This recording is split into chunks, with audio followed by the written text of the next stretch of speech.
This is topic 5.3 and 5.4 for AP Environmental Science on the Green Revolution and the impact of agricultural practices. A little background about agriculture. So people were hunter-gatherers up until about 10 or 11 to 12,000 years ago when people learned how to farm, so to plant crops, and they didn't have to move around from place to place to hunt. Now, it didn't happen everywhere. There's a lot of still hunter and gatherers up until even the Native Americans, a lot of them were hunter-gatherers up until the 1800s or so, even into the early 1900s. But there were some places that started agriculture 11, 12,000 years ago. And there's a little picture of that. I think that's probably a picture of Egypt.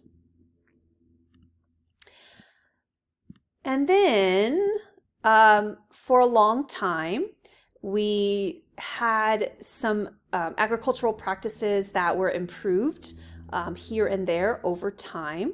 From about the 1600s to the 1930s, we began learning how to make things like plows that could go on the back of horses, etc. And a family could own a piece of land and grow enough food for themselves, and that was called subsistence farming, where you grew enough really to feed your family, maybe sell a little bit to buy things like shoes, but just enough for yourselves to eat, which was called subsistence farming. Okay, what you really have to know is the Green Revolution.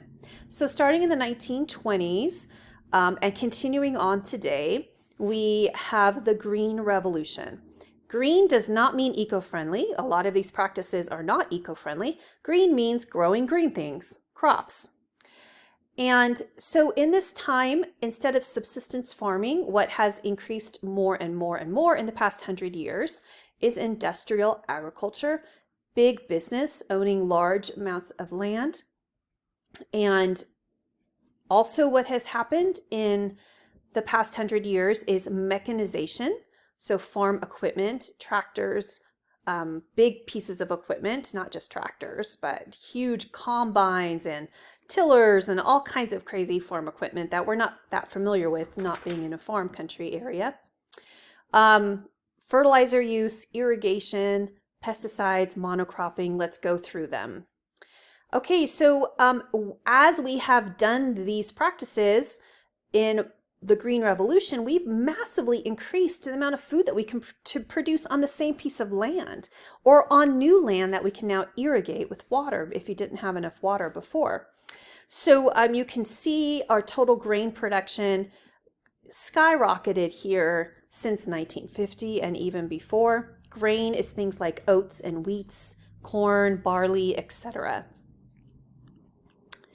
Okay. Let's talk about irrigation. So irrigation, think of sprinkler water. Now, it's kind of new.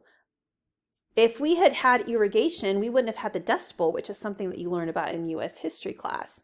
And so irrigation is using water to water your sprinkler water for your crops. It's not always sprinklers. There's other types as well, and we're going to go through those.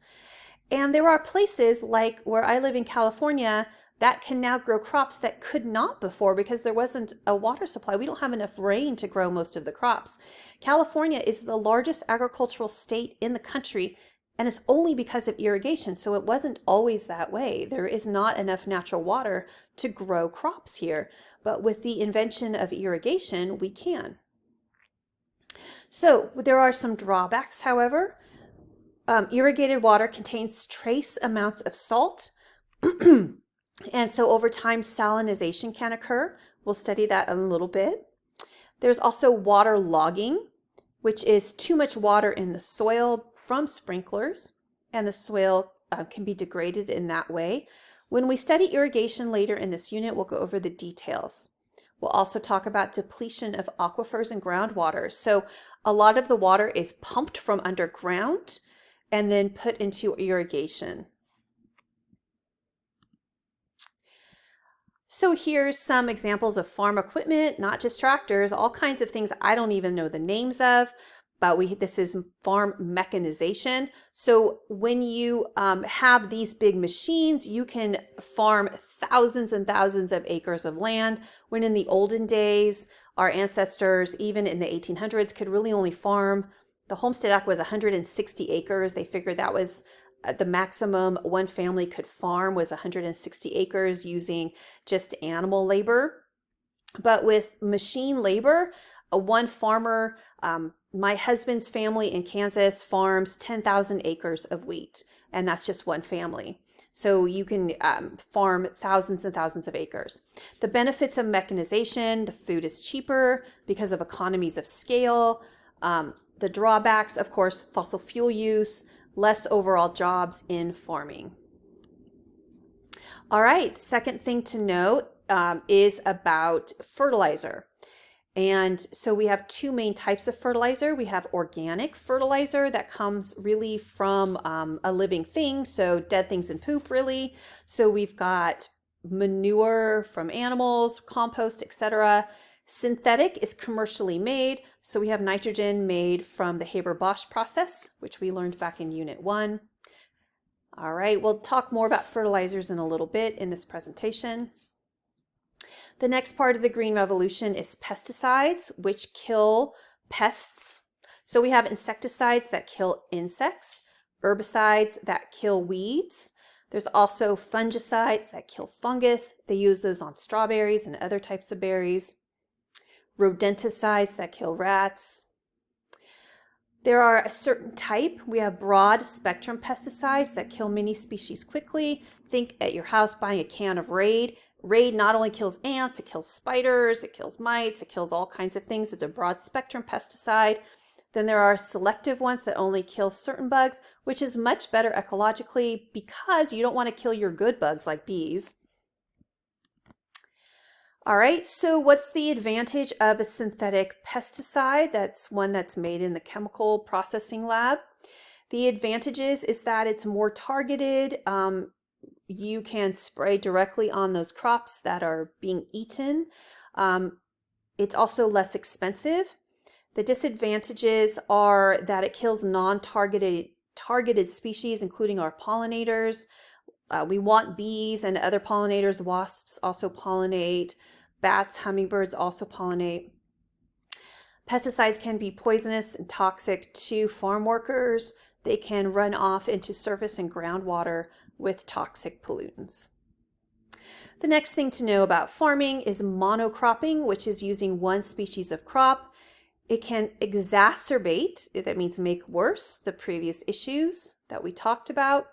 Now, why do farmers do this? Why do my family in Kansas, my husband's family actually, how come they farm 10,000 acres of wheat?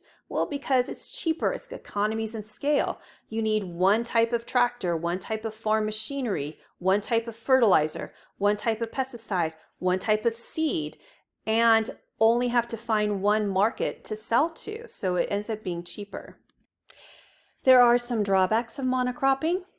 So one type of crop draws one type of insect, well, actually more pests. So it's like a predator. They move into a place when there's a lot of food, when there's a lot to eat.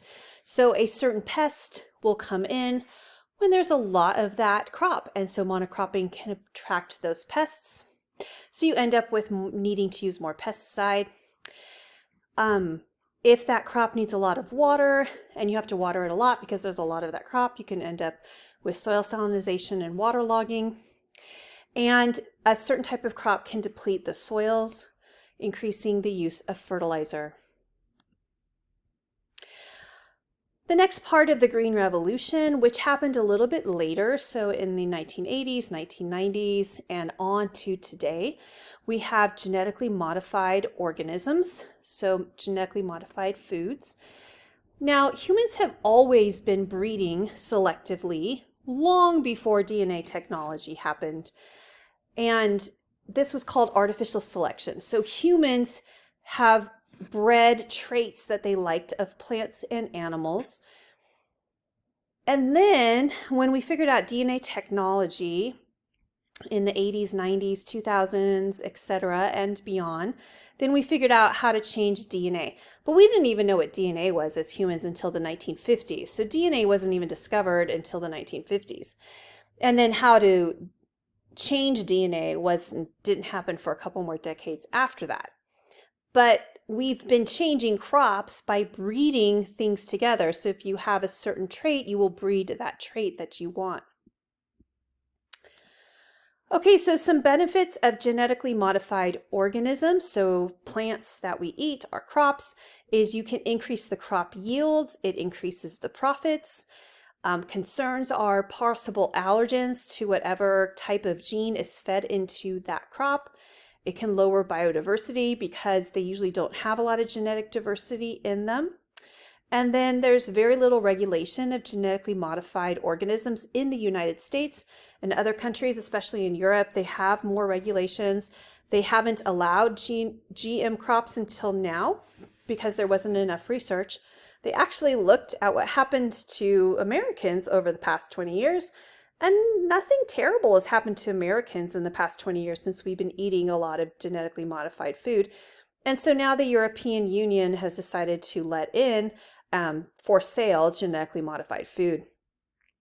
But, you know, as an American, I didn't appreciate to be a guinea pig in figuring out if it was going to hurt us or not, but it hasn't really. So genetically modified crops, you can splice in genes. For example, if there's a plant that naturally tastes bad to bugs, let's say a certain flower tastes bad to bugs, you can take that gene from that plant and put it into a crop that is eaten. And so that now that crop tastes bad to bugs. And so that's the type of things that we do. We can also put in genes to make some plants more nutritious. For example, rice, they've added certain kinds of vitamins to rice in countries where the people aren't getting certain types of nutrition. So that is a benefit. You can also breed in resistance to herbicides. So you can spray herbicide and kill weeds all over your fields, but it won't kill that plant. There's a lot of pluses and minuses in that process. You can increase your yield. Yield is how much food is grown on that piece of land, so how much per acre. But then we're kind of eating that genetic resistance in the crop, but it hasn't really shown to be too much of a problem overall. All right, so mechanization, so tractors and farm machinery results in something called an energy subsidy of agriculture. So more energy from humans and fossil fuels is put into food. So we put more energy into creating the food than we get from eating the food. The further the food travels, the more energy is needed. Let's talk about what plowing is, or tilling. So plowing is disturbing the soil that turns the soil over. This is a form of tilling that we turn the soil over to put seeds in. It can also be stirring, digging, cultivation. So plowing or tilling, turn over the top of the soil to make it loose so you can plant your seeds. It aerates, you add your air mixture in there, which is good. It exposes nutrients to the surface. It increases the cation exchange capacity of the soil. Tilling the soil can also have problems. If the soil is loose and the winds come, it blows it away. That's what happened in the Dust Bowl. If it erodes away from wind or water and lands in water, it increases sediments in the water. It increases more decomposition of stuff in the soil, which leads to higher greenhouse gases. It also, because look at the machinery, this is a heavy tractor. It also has soil compaction. So you're turning it over, but you're also smashing it down at the same time because of the weight of the farm machinery. And so that's soil compaction. Why does tilling lead to eutrophication? Loose soil can erode into surface water and bring nitrogen and phosphorus from the land to the water. Let's talk about slash and burn agriculture. Sometimes it's called swidden. It clears the land by burning the existing vegetation. The burned vegetation will release nutrients in the soil. It's often done in the rainforest so people can grow crops.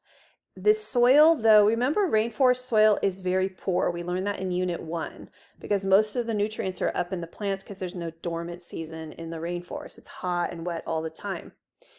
So what happens is you can only farm this area for about 7 years, and then you have to move on to a new piece of land, and then the rainforest really doesn't grow back after this has happened.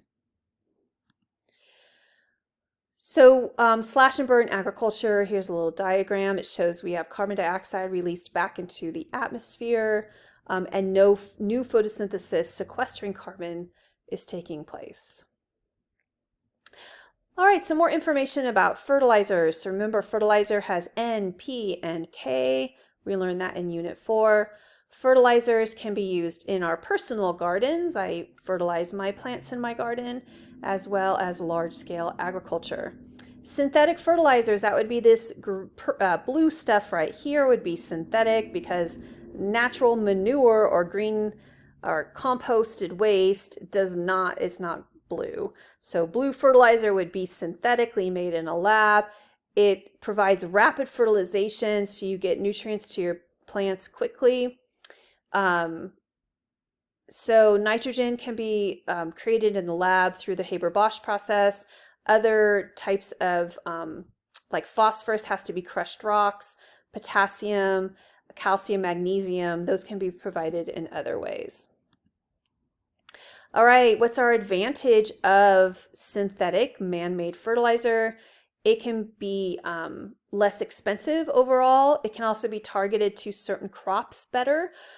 So you can buy fertilizer that is high in a certain, like phosphorus if you want flowering plants or fruit trees or etc. Our disadvantages for synthetic man-made fertilizers is that more carbon dioxide is released when it's produced. So the factories that make these synthetic fertilizers produce fossil fuels, produces air pollution. So fertilizer in general has nitrogen. Nitrogen can cause nitrous oxides into the air, which is an air pollutant, which we will learn about in Unit 7. It's also a greenhouse gas that we'll learn about in Unit 9. Fertilizer, we've learned, runs off into bodies of water, which causes algal blooms and low oxygen, so hypoxic environments, and can cause eutrophication. Our synthetic fertilizers often don't have micronutrients built in, like calcium and magnesium, although some do. So what are our alternates to synthetic? We have manure, which is poop from animals, mostly from agricultural animals such as beef, so our cattle manure.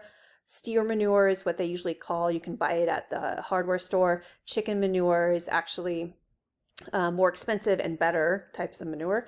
You can compost, so here's a compost bin here, which is also, it's very similar. We can use them as, in our class we can use those words as synonyms. Green manure. Worm castings, so like a worm composting bin. The results is excellent fertilizer.